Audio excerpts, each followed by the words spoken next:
తలనొచ్చినట్టయితే ప్రార్థనతో ప్రారంభించుకుందాం. ప్రేమగల తండ్రి, కృపగలిగిన ప్రభా, జీవంగలిగిన నా జీవాధిపతి, బంగారు పాదాలకి స్తోత్రం. ఆశ్చర్యకరుడ, ఆశ్చర్య కార్యాలు చేసే గొప్ప దేవ స్తోత్రం.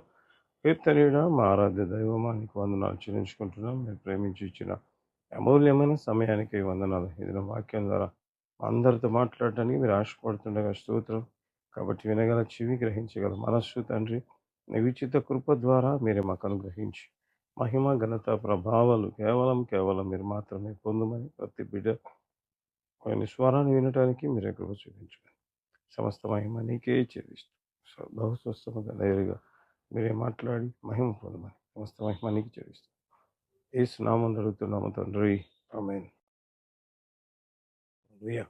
దేవుడు ఇచ్చిన మహాకృపను బట్టి యేసయ్య నామానికి మహిమ కలుగును గాక. నిజంగా ప్రేమల వలన అనేక సార్లు మనం ఎదుర్కొంటున్న సమస్యలు ఏ రీతిగా ఉంటాయి అంటే, ఇక నా జీవితంలో భవిష్యత్తు లేదు. ఇక నా జీవితం ఇంతటితో అయిపోయింది. ఇక నా జీవితంలో మరి సంతోషకరమైన దినాలు రావు.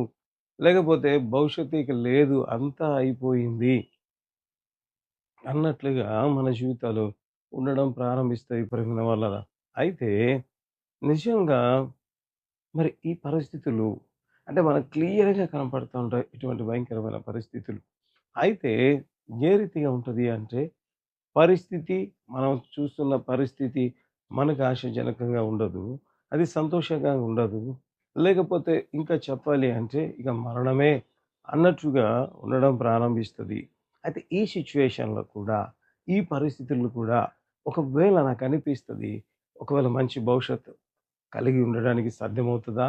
లేకపోతే సంతోషకరమైన దినాలు అనుభవించడానికి సాధ్యమవుతదా? లేకపోతే అంతా అయిపోయింది. అంతా అయిపోయింది. ఇక నా జీవితంలో ఏమీ లేదు. కనీసము నిజంగా మరి ఏమంటారంటే సంతోషంగా లేవు అని అంటే, అటువంటి నిరీక్షణ లేని వారికి నిరీక్షణకరమైన దేవుని మాటలు ఈరోజు ప్రభు మనతో మాట్లాడాలని ఆశపడుతున్నాడు. హల్లెలూయా. అనేక సార్లు కృంగిపోయి బాధపడుతూ అయ్యా ఎటు చూసినా నిజంగా ఒక భక్తుడు రాస్తాడు కదా! ఎడారులే ఎటు చూసినా ఎండమావులే అన్నట్లుగా ఉంది అంటే, ఈ పరిస్థితిని కూడా బాగు చేసే సర్వశక్తిమంతుడైన దేవుడు ఉన్నాడని ఆయనను ఆయన పరిచయం చేసుకుంటున్నాడు. హల్లెలూయా.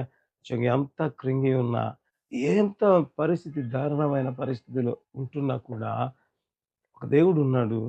ఆయన పేరు యేసయ్య. ఆయన మన జీవితాన్ని సంతోషంగా మార్చే దేవుడు. హల్లెలూయా. చూద్దాం ప్రేమైన వాళ్ళరా, ఎటువంటి భయంకరమైన పరిస్థితిలో ఉన్న వారి జీవితాలు, నిరీక్షణ లేని వారి జీవితాలు ఎంతటి ఆశీర్వాదకరంగా, దీవెనకరంగా మారాయి. వారి ఊహలకు అందని కార్యాలు ఏ రీతిగా జరిగాయి అంటే, ఈ దిన వాక్య భాగంలోంచి మనం చూడడం ప్రారంభిద్దాం.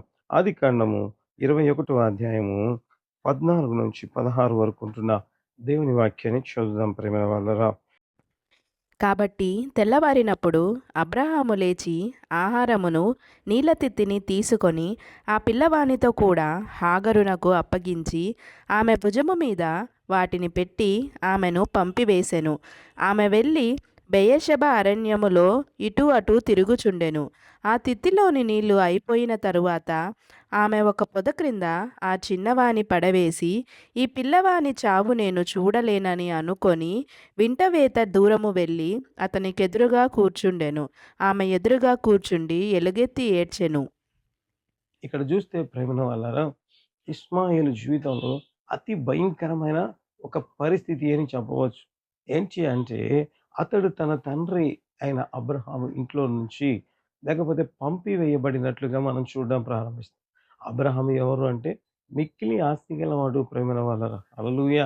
మరి అంతటి ఆస్తిపరుని కుమారునిగా ఉంటున్న వ్యక్తి ఒక్కసారిగా ఒక్కసారిగా ఏ రీతిగా ఉంది అంటే కేవలం ఆహారమును నీళ్ళ తిత్తిని ఇచ్చి పంపించినట్లుగా ఇక్కడ మనం చూడడం ప్రారంభిస్తాం ప్రేమల వల్ల. ఇప్పుడు ఏమైపోయింది? ఆయన తల్లి ఒకవేళ ఇస్మాయేలు నిజంగా ఏమాత్రం కూడా ప్రేమల వల్లరా, ఏమాత్రం కూడా ఆశాజనకంగా ఒక్కసారిగా వారి జీవితంలో ఉన్న సంతోషం ఒక మాటలో చెప్పాలి అంటే ఆవిరైపోయినట్లుగా కనబడినట్లుగా మనం చూడడం ప్రారంభిస్తాం. అంతవరకు ఒకవేళ నాకు కనిపిస్తది. ఇస్మాయిల్ ఎంతో బ్రైట్ ఫ్యూచర్ అనుకొని ఉంటాడు. అయితే ఆల్ ఆఫ్ ఎ సడన్ ఏమైంది అంటే ఏమాత్రము కూడా ఆశాజనకంగా లేని మరి పరిస్థితిలోకి వెళ్ళినట్లుగా మనం చూడడం ప్రారంభిస్తాం.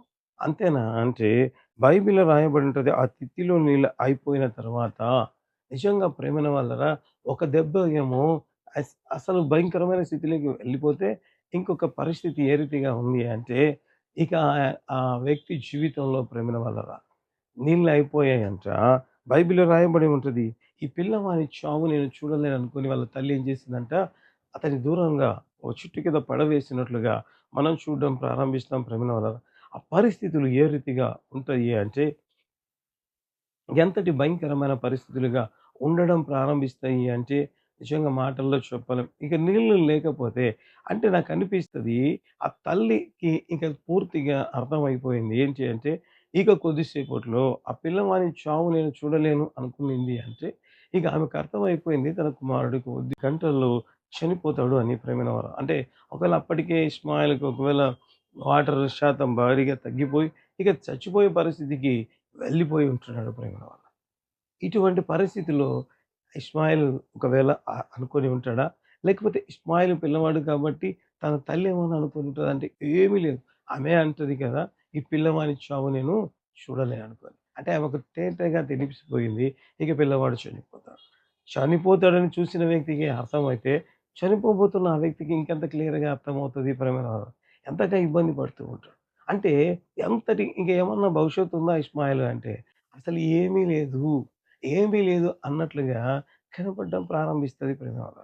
అయితే ఇష్మాయిల్ ఆ భయంకరమైన పరిస్థితిలో ఏం చేశాడో అంటే నిజంగా మనం బైబిల్ గ్రంథంలో చూస్తే ఆదికాండం 21 అధ్యాయము 17వ వచనం, 18వ వచనం చదువుకుందాం. దేవుడు ఆ చిన్నవాని మొరను వినెను. అప్పుడు దేవుని దూత ఆకాశము నుండి హాగరును పిలిచి, హాగరు, నీకేమి వచ్చినది? భయపడకుము. ఆ చిన్నవాడున్న చోట దేవుడు వాని స్వరము వినియున్నాడు. నీవు లేచి ఆ చిన్నవాని లేవనెత్తి నీ చేత పట్టుకొనుము. వానిని గొప్ప జనముగా చేసేదనని ఆమెతో అనెను. హల్లెలూయా! నిజంగా ఇంతటి భయంకరమైన పరిస్థితుల్లో ఇష్మాయిల్ ఏం చేశాడంట, తండ్రి సహాయం చేయలేదు. తల్లి హోప్‌లెస్ కండిషన్‌లోకి వెళ్ళిపోయింది. అయితే ఇష్మాయిల్‌కు తెలుసు. తన భవిష్యత్, తన బ్రతుకును లేకపోతే మరొక దినాలకి మార్చగలిగిన దేవుడు ఉన్నాడని ఆ సిట్యుయేషన్‌లో కూడా ప్రేమైన వాళ్ళరా ప్రార్థన చేయడం ప్రారంభించాడు. హల్లెలూయా! నిజంగా ప్రేమైన వాళ్ళ ఆ ప్రార్థన ఫలం ఏమైందంటే దేవుడు మాట్లాడి నిన్ను గొప్ప జనముగా చేస్తా. అంటే ఇష్మాయిల్ జీవితంలో తన తల్లి దృష్టిలో అసలు భవిష్యత్తే లేదు. ఇక మనకి భవిష్యత్తే లేదు అసలు నెక్స్ట్ గంట లేకపోతే ఇంకా కొన్ని గంటలు కూడా తర్వాత వాడు ఉండడు అని ఆమె అనుకుని ఉంటే ఏమీ లేదు అని అనుకుని ఉంటే అయితే ఆ వ్యక్తి ఆ చిన్నవాడిని చేసిన ప్రార్థన గొప్ప జనముగా చేసిందట. హల్లెలూయా! నిజంగా ప్రియమైన వాళ్ళరా! అంటే నేనేం చెప్తున్నానంటే అసలు నీది ఇంకేమీ లేదు నా జీవితంలో అనుకుంటున్న మన జీవితాల్లో దేవుడు చెప్తున్న ఒక మాట ఏంటి అంటే, లేదు లేదు మీరనుకుంటున్నది ఇంతటితో అయిపోయింది. ఇంకా ఏమీ లేదు అని మీరనుకుంటే, దేవుడు చెప్తున్నాడు, కాదు ఇష్మాయేలు ద్వారా దేవుడు మనతో చెప్తున్నమాట. ఒక దేవుడున్నాడు. ఆయనకు మొరపెడితే అయిపోయిందనుకుంటున్న నీ జీవితం, లేదనుకుంటున్న నీ భవిష్యత్తును, లేకపోతే నువ్వు ఊహించిన దానికంటే అత్యధికంగా చేయగలిగిన దేవుడున్నాడు. హల్లెలూయా! అనేక సార్లు కృంగిపోతే ప్రార్థన చేయం ప్రియమైన వాళ్ళరా. ప్రార్థన చేయడానికి కూడా మనకు కష్టంగా ఉంటది. అందుకే దేవుడు మనతో మాట్లాడుతున్నాడు. అయ్యా! నీ పరిస్థితి ఎంత గట్టుగా ఉందో, లేకపోతే ఎంత విషమంగా ఉందో, అయినా పర్వాలేదు. నువ్వు ఒక దేవుడున్నాడు. ఆయనకు ప్రార్థన చేస్తే నీ పరిస్థితులన్నీ మార్చే దేవుడు. హల్లెలూయా! కేవలం దేవుడు చెప్పి గొప్ప జనం చేస్తానని చెప్పి ఊరుకున్నాడంటే, ఈ దినం ప్రపంచంలో ప్రేమైన వారా అనేక దేశాలలో ఒకవేళ క్రిస్టియన్ పాపులేషన్ తర్వాత ఒకవేళ అంత పెద్దగా జనాభా కలిగిన ఒకవేళ సంతతి ఏదైనా ఉంది అంటే అది ఇష్మాయేలు సంతతే ప్రియమైన వాళ్ళు. హల్లెలూయా! అంటే నిజంగా నాకనిపిస్తది. అసలు ఏమీ లేదు అయిపోయింది అనుకుంటున్న ఆ సమయంలో అతను చేసిన ప్రార్థన అతని జీవితాన్ని కంప్లీట్‌గా మార్చివేయడం ప్రారంభించింది. అదే దేవుడు నేటికి సజీవుడై ఉంటున్నాడు. అదే దేవుడు ఈరోజు మనతో మాట్లాడుతున్నాడు. అయ్యా! అంతా అయిపోయిందని నిరాశతో ఉండవలసిన అవసరం లేదు. నువ్వు ఇప్పుడు ప్రార్థన చేసినా, నువ్వు ఇప్పుడు ప్రార్థన చేసినా నీ జీవితాన్ని ఆశీర్వాదకరంగా, గొప్ప జనముగా చేసే దేవుడు ఉన్నాడని ఆయన్ను పరిచయం చేసుకోవడం ప్రారంభిస్తాం. అనేక సార్లు కృంగిపోతూ, ఏడుస్తూ బాధపడుతుంటున్నాం కదా! అయితే దేవుడు ఆదరణకరంగా మాట్లాడుతున్నాడు. ఏమని అంటే, ఇంకా నీ పరిస్థితి అయిపోయిందని నువ్వు అనుకుంటున్నావు. లేదు, లేదు. నువ్వు ప్రార్థన చేస్తే దేవుడు నిన్ను ఆశీర్వదించేవాడుగా ఉంటున్నాడు. హల్లెలూయా! ఇంకా చూద్దాం ప్రియమైన వారలా. ఒక మరి ఇష్మాయేలు విషయంలో ఈ రీతిగా జరిగిందా? ఇంకా ఎవరి జీవితంలో ఈ రీతిగా జరిగిందని మనం చూస్తే, యోహాను సువార్త 4వ అధ్యాయము 6, 7 వచనాలు మనం చదువుకుందాం ప్రియమైన వారలా. అక్కడ యాకోబు బావియుండెను గనుక యేసు ప్రయాణము వలన అలసియున్న రీతిని ఆ బావి యొద్ద కూర్చుండెను. అప్పటికి ఇంచుమించు 12 గంటలాయెను. సమరయ స్త్రీ ఒకతే నీళ్లు చేదుకొనుటకు అక్కడికి రాగా యేసు నాకు దాహమునకిమ్మని ఆమెనడిగెను. ఆ తర్వాత వచనాలు కూడా ఒకవేళ మనం చూస్తే ప్రియమైన వాళ్ళారా, హ్మ్, 8వ వచనం ఒకవేళ మనం చదువుకుంటే అక్కడ సారీ 9వ వచనం చూస్తే, ఆ సమరయ స్త్రీ, యూదుడవైన నీవు సమరయ స్త్రీనైన నన్ను దాహమునకిమ్మని ఎలాగ అడుగుచున్నావని ఆయనతో చెప్పెను. ఏలయనగా యూదులు సమరయులతో సాంగత్యము చెయ్యరు. ఇక్కడ చూస్తే ప్రేమైన వాళ్ళరా, ఒక స్త్రీ ఉందంట సమరయ ప్రాంతంలో. ఆమె ఇంచుమించు 12 గంటలకు మధ్యాహ్నపు వేళ నీళ్ళకొచ్చిందంట ప్రేమైన వాళ్ళరా. వస్తే అంటే యేసుప్రభు దాహానికి ఏమంటే ఆమె చెప్తది, "అయ్యా, యూదుడవైన నీవు సమరయులైన నన్ను స్త్రీని దాహమునకు" ఎందుకంటే యూదులు సమరయులతో సాంగత్యం చేయరు అని బైబిల్‌లో రాయబడింది. అంటే ప్రేమైనవరా, సమరయ ప్రాంతమే ఒక రకంగా చెప్పాలి అంటే వెలివేయబడిన ప్రాంతము అని చెప్పవచ్చు ప్రేమికులారా. మరి ఆ వెలివేయబడిన వారి పరిస్థితిలో ఇంకొక ఆమె ఉందంట. ఈ ఎలివేసిన వారి ఆమెను వెలివేశారంట ప్రేమికులారా. ఎందుకు ఆ మాట చెప్తున్నానంటే, ఆమె ఎవ్వరూ లేనప్పుడు వచ్చి నీళ్లు చేదుకుంది. ఎందుకు ఆ స్థితి ఉంది అంటే మనందరికీ తెలుసు ప్రేమ. ఆ పరిస్థితి ఉంటే, ఆ పరిస్థితిలో ఆమేం జేస్తుంది, ఎవరి కంట పడకుండా వచ్చి నీళ్ళు చేతుకొని వెళ్తా ఉంది.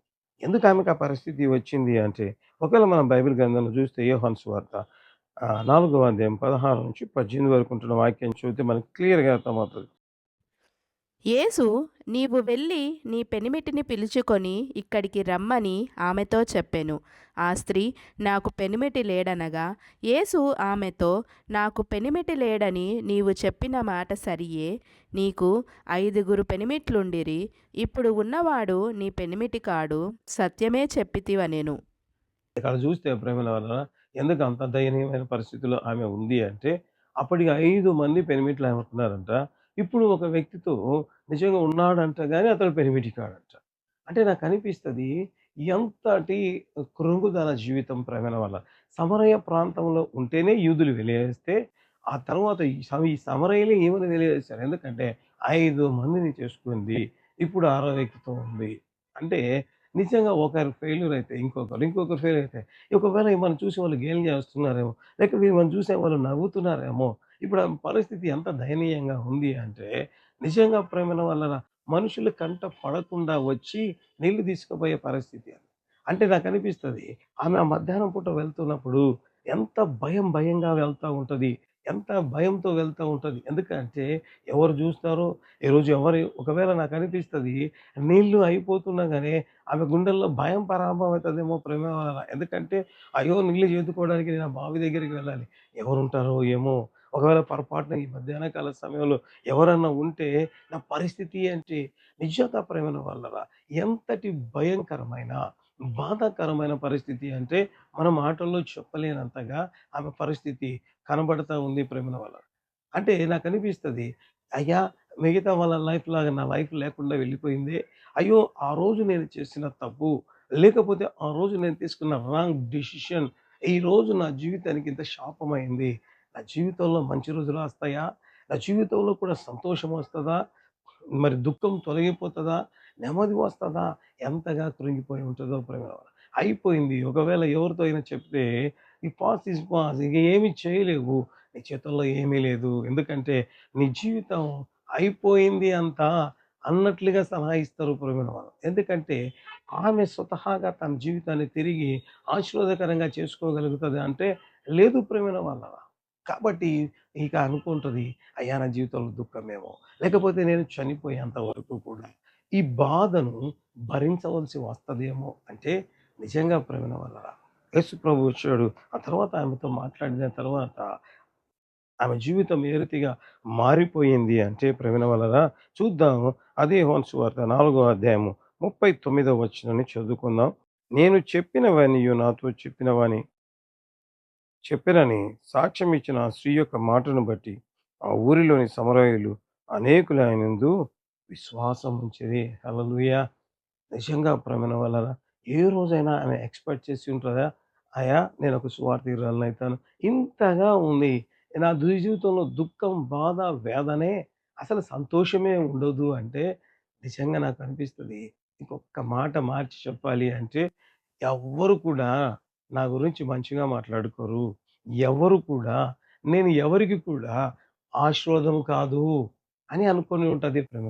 అయితే యేసు ప్రభు ఆమె జీవితాన్ని అంతగా మార్చేయగాడు అంటే, ఆమె జీవితం గురించి ఇప్పటికి కూడా మాట్లాడుకునే అంతగా హల్లెలూయా! ఎంతటి గొప్ప దేవుడు ప్రేమైన వాళ్ళం. మనం సేవిస్తున్న దేవుడు. అంటే అసలు ఆశే లేదే, ఆశే లేదే, ఎటు చూసినా నిరీక్షణే లేదే అని అంటే, అసలు నా గురించి ఎవరైనా మాట్లాడుకుంటారా అంటే చెడుగా మాట్లాడుకుంటారు.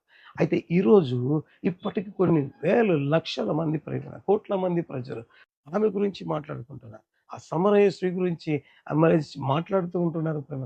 ఈరోజు మనము కూడా ఆ స్త్రీ గురించి మాట్లాడుతున్నాం. ఎంతటి ఆశ్చర్యం! హల్లెలూయా!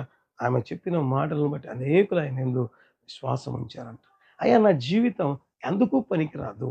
అయ్యా! నా జీవితంలో సంతోషమే ఉండదు. Waste life.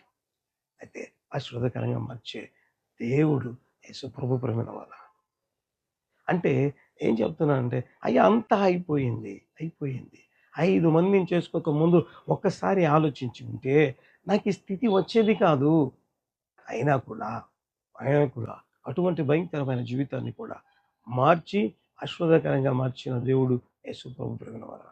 అదే దేవుడు నేటికి సజీవుడై ఉంటున్నాడు. ఆ దేవుని దగ్గరికి నువ్వు వచ్చినట్లయితే నీ జీవితాన్ని కూడా నిరాశతో, బాధతో, దుఃఖముతో కృంగిపోతున్న నీ జీవితాన్ని కూడా ఆశీర్వాదకరంగా, అనేకులకు దీవెనకరంగా మార్చగలరు. వారి జీవితాలే అసలు లేవు అంటే వారి జీవితాల ద్వారా అనేక మందిని ప్రభావితము చేసే అంత గొప్ప కార్యము చేయగలిగిన దేవుడు ఈరోజు మనతో మాట్లాడుతున్నాడు. ఏ స్థితిలో నువ్వున్నా నువ్వు దేవుని దగ్గరికి వచ్చినట్లయితే దేవుడు నీ జీవితాన్ని మార్చేవాడై ఉంటున్నాడు.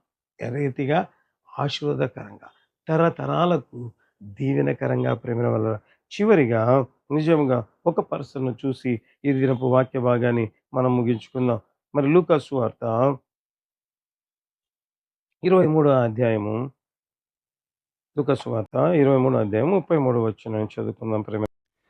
వారు కపాలమనబడిన స్థలమునకు వచ్చినప్పుడు అక్కడ కుడివైపున ఒకనిని ఎడమవైపున ఒకనిని ఆ నేరస్తులను ఆయనతో కూడా సిలువ వేసిరి. ఇక్కడ చూస్తే యేసు ప్రభు నిజంగా సిలువ వేయబడినప్పుడు బైబిల్‌లో రాయబడిన మాట. ఆయన కుడి వైపున ఒకరిని, ఎడమ వైపున ఒకరిని సిలువ వేసిరి అని రాయబడి ఉంటది. అంటే ఇంక ఏమవుతా ఉంది అంటే కొద్ది గంటల్లో వాళ్ళు చనిపోబోతున్నారు ప్రేమల వల్ల. ఎంతటి భయంకరమైనది పరిస్థితి అంటే ఎంతమంది వాళ్ళని తిడుతూ ఉంటారు. ఎంతమంది వారు సా సా వారికి శాపనార్థాలు పెట్టి ఉంటారు. లేకపోతే నాకనిపిస్తది ఆ దొంగలు సిలువ వేస్తూ ఉంటే వారి వల్ల బాధపడిన కుటుంబాలు ఎంతగా సంతోషపడుతూ ఉంటాయో ప్రేమలో. ఇన్ని రోజులు ఎందుకంటే బైబిల్‌లో రాయబడి ఉంటది. వారు బందిపోటు దొంగలని రాయబడి ఉంటది ప్రేమల వల్లారా. మరి అటువంటి పరిస్థితిలో ఉన్నవారిని, వారి వల్ల నష్టపోయిన వారు ఎంతగా తిట్టుకుంటూ ఉంటారు. ఎంతగా దూషిస్తూ ఉంటారు ప్రేమైన వారు. మనం కూడా అనేక సార్లు చూస్తూ ఉంటాం. ఎవరైనా తప్పు చేసి మరి జైల్లో పడిన తర్వాత ఆ వ్యక్తికి శిక్ష పడినప్పుడు ఆ బాధిత కుటుంబాలను మరి మనం చూస్తూ ఉంటాం. ఇంటర్వ్యూ చేస్తూ అయ్యా! ఎలా ఫీల్ అవుతున్నావు అంటే న్యాయం జరిగింది. న్యాయం జరిగింది అంటూ ఉంటారు ప్రేమైన వారు. ఇప్పుడు వీళ్ళ పరిస్థితి ఎట్లా ఉందంటే నిజంగా సిలువ వేస్తూ ఉంటే వీళ్ళని చూసి కనికరపడే వాళ్ళు ఎవరైనా ఉంటారా? నిజంగా ఎన్ని సార్లు తిట్టి ఉంటారు. ఎంతమంది సంతోషపడుతూ ఉంటారో ప్రేమ. ఇటువంటి భయంకరమైన ఈ లోకంలో ఇక అయిపోతా ఉంది అలా చాప్టర్. బాధాకరంగా, దుఃఖకరంగా. ఇటువంటి పరిస్థితుల్లో కూడా యేసు ప్రభు ఎంత గొప్ప కార్యం చేయగలడు అంటే మనం చూద్దాం లూకాసు సువార్త 23వ అధ్యాయం 40 వచనం నుంచి 43వ వచనం వరకు. అయితే రెండవవాడు వానిని గద్దించి, నీవు అదే శిక్షావిధిలో ఉన్నావు గనుక దేవునికి భయపడవా? మనకైతే ఇది న్యాయమే. మనము చేసిన వాటికి తగిన ఫలము పొందుచున్నాము గాని ఈయన ఏ తప్పిదమును చేయలేదని చెప్పి ఆయనను చూచి, యేసు, నీవు నీ రాజ్యములోనికి వచ్చినప్పుడు నన్ను జ్ఞాపకము చేసుకొనుమనెను. అందుకాయన వానితో, నేడు నీవు నాతో కూడా పరదైసులో ఉందువని నిశ్చయముగా నీతో చెప్పుచున్నానెను. హల్లెలూయా! ఇంతటి భయంకరమైన వ్యక్తి ధైర్యతిగా ఉంది. అతని లైఫ్‌లో ఇక అన్ని తిట్లు నిజంగా బండబూతులు వీరాయితీగా ఉంటే, యేసుప్రభు దగ్గరికి వెళ్లి ప్రార్థన చేస్తే, యేసుప్రభు దగ్గరికి వెళ్తే ఏం జరిగిందంటే, దేవుడు అంటున్న మాట, నీవు నాతో కూడా పరదేశంలో ఉంటావు. హల్లెలూయా! ఒక సర్వశక్తిమంతుడైన దేవునితో కలిసి పరదేశకు వెళ్ళడం మామూలు విషయమా ప్రియమైన వాళ్ళారా? అయ్యా ఎవ్వరు లేరు అంటే దేవుడే. దేవుడే ప్రేమైన వాళ్ళ ఎవరూ లేరు. ఇంతవరకు నువ్వు నాతో కూడా పరదేశులకు వెళ్తావు. ఎంత గొప్ప భవిష్యత్తు ప్రేమ. ఊహించి ఉంటాడా? లేదు. అసలు తలంపుల్లో వచ్చి ఉంటుందా? లేదు ప్రేమైన వాళ్ళు. వీటి ద్వారా దేవుడు మనతో మాట్లాడుతున్న మాట. మన జీవితాల్లో కూడా, లేకపోతే ఈ పక్కన చూస్తున్న బిడ్డల జీవితాలలో కూడా. మరి ఎవరి జీవితం ఏ రీతిగా ఉందో నాకైతే తెలీదు గానీ, అయితే ప్రభు చెప్తున్నాడు. అంతా అయిపోయింది. ఇంకేమీ లేదు. అయితే ఒక దేవుడు ఉన్నాడు. నీ పరిస్థితిని మార్చగలడు. హల్లెలూయా! దేవుడు నిజంగా ఈరోజు మనతో మాట్లాడి ఉంటున్నాడు. మనం కూడా వారిలాగా దేవుని దగ్గరికి వెళ్దాం. ప్రార్థన చేద్దాం. అయిపోయింది అని చేతులెత్తే వారిగా ఆ సమయంలో ప్రార్థన చేసి గొప్ప దీవెనలు పొందుకునే వారిగా ఉండాలని ప్రభు ఆశపడుతుండగా అట్టి కృప దేవుడు మనకి ఇవ్వాలని ఆశపడుతుంది. అట్టి కృపను మనం పొందుకోవడం ప్రారంభిద్దాం. తలలు వంచి ప్రార్థన చేయడం. ప్రేమ కలిగిన తండ్రి, కృప కలిగిన ప్రభు, జీవం కలిగిన నా జీవాధిపతి, నీ బంగారు పాదాలకి స్తోత్రం ప్రభు. ఆశ్చర్యకరుడవు, ఆశ్చర్య కార్యాలు చేసే గొప్ప దేవుడు మీరే ప్రభు. కీర్తనీయుడ, ఆరాధ్య దైవం మీరే గనక స్తోత్రం. అయ్యా మీ దగ్గరికి వస్తే, మీకు ప్రార్థన చేస్తే ఎటువంటి అద్భుతాలు జరుగుతాయో ప్రభు. వాక్యం ద్వారా మీరు మాతో మాట్లాడేందు బట్టి వందనాలు. నిజంగా బైబిల్లో రాయబడి ఉంటుంది. నిరీక్షణకు ఆధారం లేనప్పుడు అబ్రాహాము దేవుని నమ్మిన అదే అది అయా నీతిగా ఎంచబడి తద్వారా గొప్ప దీవెనలు పొందారు ప్రభు. అదే రీతిగా వాక్యం చూస్తున్న బిడ్డల జీవితంలో నిరీక్షణ లేకుండా ఉంటే ప్రభు నిరీక్షణ కలగ చేయండి ప్రభు. వారిలో విశ్వాసాన్ని పెళ్ళపక చేయండి. వారు ప్రార్థించే బిడ్డలుగా, దేవుని దగ్గర ఆశీర్వాదాలు పొందుకునే బిడ్డలుగా మార్చి మీరే మహిమ పొందమని ప్రార్థించి వాక్యం ద్వారా ఎంతమంది కృంగిపోయినారు వారందరినీ తట్టి లేవనెత్తుమని ప్రార్థించారు. మహిమ కలిగిన నీ కార్యాలు జరిగించండి. ఎట్టి నిరీక్షణ లేని స్థితిలో ఉంటున్నా తట్టి లేపండి ప్రభు. అయ్యా చెయ్యి పట్టుకుని నీ బలపరచండి, స్థిరపరచండి, నిలవబెట్టండి. అయ్యా బైబిల్లో ప్రకటించబడిన వారిలాగా నేను బిడ్డలు ఏకీభిస్తున్న వారి జీవితాలు అట్టి అద్భుతములు జరుగునుగాక. ఏ మహిమ కలిగిన కార్యాలు జరిగించి మహిమ ఘనత ప్రభావాలు మీరు పొందాలి. వ్యాధిగ్రస్తులను ముట్టండి, బాగు చేయండి. దెబ్బ మీద దెబ్బ తగులుతూ కృంగిపోతున్న వారు తట్టి లేపండి. ఇది ఇక జరగదులే అనుకుంటున్న వారి జీవితాల్లో కూడా మేలు ఆశీర్వాదాలతో నింపుమని ప్రార్థన చేసి శ్రేష్టకరమైన ఆశీర్వాదాలతో ప్రతి బిడ్డను మీరు నింపి మీరు వాళ్ళు ఒక శుభ నిరీక్షణ కలగజేసి పాపం నుంచి బయటపడటకు మీ దగ్గర చూపించి మహిమ పొందమని పరిచయం సహకరిస్తున్న ప్రతి బిడ్డను ప్రార్థన ద్వారా ఆర్థికంగా అయా బలపరుస్తున్న ప్రతి బిడ్డను మీరు దీవించి ఆశీర్వదించి మహిమ ఘనత ప్రభావాలు మీరు పొందమని ప్రార్థించి ఇవాళ ప్రతి బిడ్డను ప్రార్థన చేసి ప్రతి బలమైన కార్యం పరిశుద్ధాత్మ దేవుడి ఈ కార్యక్రమం చూసిన ప్రతి బిడ్డ మీదికి దిగి చాలా రేపండి సాక్ష్యాలు వినాలి. గొప్ప కార్యాలు మేము పొంది ఉన్నాం. అటు బలమైన కార్యాలు జరిగించి ప్రభు మహిమ ఘనత ప్రభావాలు మీరే అయ్యా ప్రభు మీ అభిషేకం ఉంచి మీరే మహిమ పొంది సమస్త మహిమ నీకే చెల్లిస్తాం. యేసు నామమందు అడుగుతున్నాము తండ్రి. Amen, amen.